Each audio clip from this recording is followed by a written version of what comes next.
지난 9월 스트리밍 플랫폼 트위치가 한국 시청자 동영상 화질을 최대 720픽셀로 제한했다는 소식 들으셨나요? 트위치 측은 이에 대한 명확한 이유를 밝히지는 않았지만 네트워크 요금을 언급한 것으로 보아 망 사용료 부담이 큰 원인이었다는 분석이 지배적이에요. 여러분은 망 사용료라는 말을 들어본 적이 있으신가요?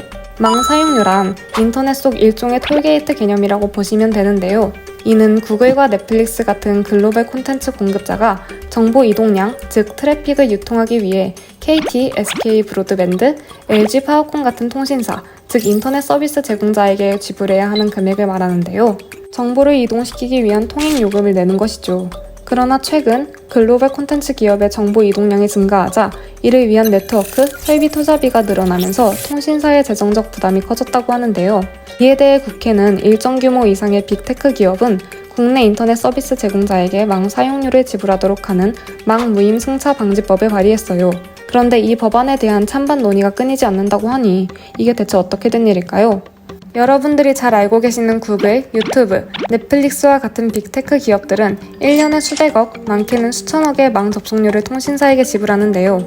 망 접속료는 월세와 같은 개념이라 접속료를 지불한 이후에는 통신사의 인터넷망을 무제한으로 사용할 수 있으며 그로부터 발생한 수익은 모두 기업의 몫이었던 거죠. 그러나 최근 용량이 큰 동영상 데이터가 인기를 끌고 트래픽 사용량이 늘어나면서 통신사가 망 사용료를 추가적으로 요구하기 시작했어요. 고정 금액인 월세, 그러니까 망 접속료뿐만 아니라 매출액의 일부를 추가적으로 걷겠다는 것이죠. 예를 들어 오징어 게임이 대박나서 넷플릭스 접속량이 10배 증가했다고 가정한다면 넷플릭스는 이 10배에 대한 과금을 통신사에 추가적으로 지불해야 하는 거예요. 결국 이렇게 추가적으로 지불해야 하는 부담은 이용자가 지게 될 수밖에 없을 텐데요. 오징어 게임보다 10배 더 재밌는 갑오징어 게임이 나온다고 해도 10배의 가격을 내고 넷플릭스를 볼 사람은 아마 많지 않을 거예요. 그러다 보니 해외 CP가 제공하는 한국 콘텐츠의 품질은 저하되고 인기 있는 콘텐츠의 노출은 줄어든다는 반대 의견이 존재하는 거죠.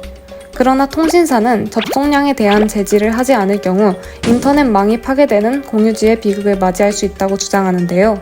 실제로 구글, 넷플릭스와 같은 해외 콘텐츠 기업은 국내 트래픽 통신량의 87%를 사용하고 있어요. 그럼에도 불구하고 망 사용료는 네이버, 카카오와 같은 국내 콘텐츠 기업들만 부과하고 있는 상황인 거죠. 따라서 통신사는 국내 통신망의 안정적 관리를 위해 구글, 넷플릭스와 같은 해외 기업에게 사용량 증가에 해당하는 추가 투자를 계속해서 요청하고 있답니다. 여러분은 해당 법안에 대해 어떻게 생각하시나요? 향후 직접적 영향을 받을 소비자의 입장을 고려하고 있는지, 기업이 얻는 이익만큼 소비자에게 돌아갈 혜택이 존재하는지에 대해서 우리 같은 소비자들이 앞으로 더욱더 엄격하게 지켜봐야 할 것 같습니다. 이상으로 MIS 뉴스였습니다.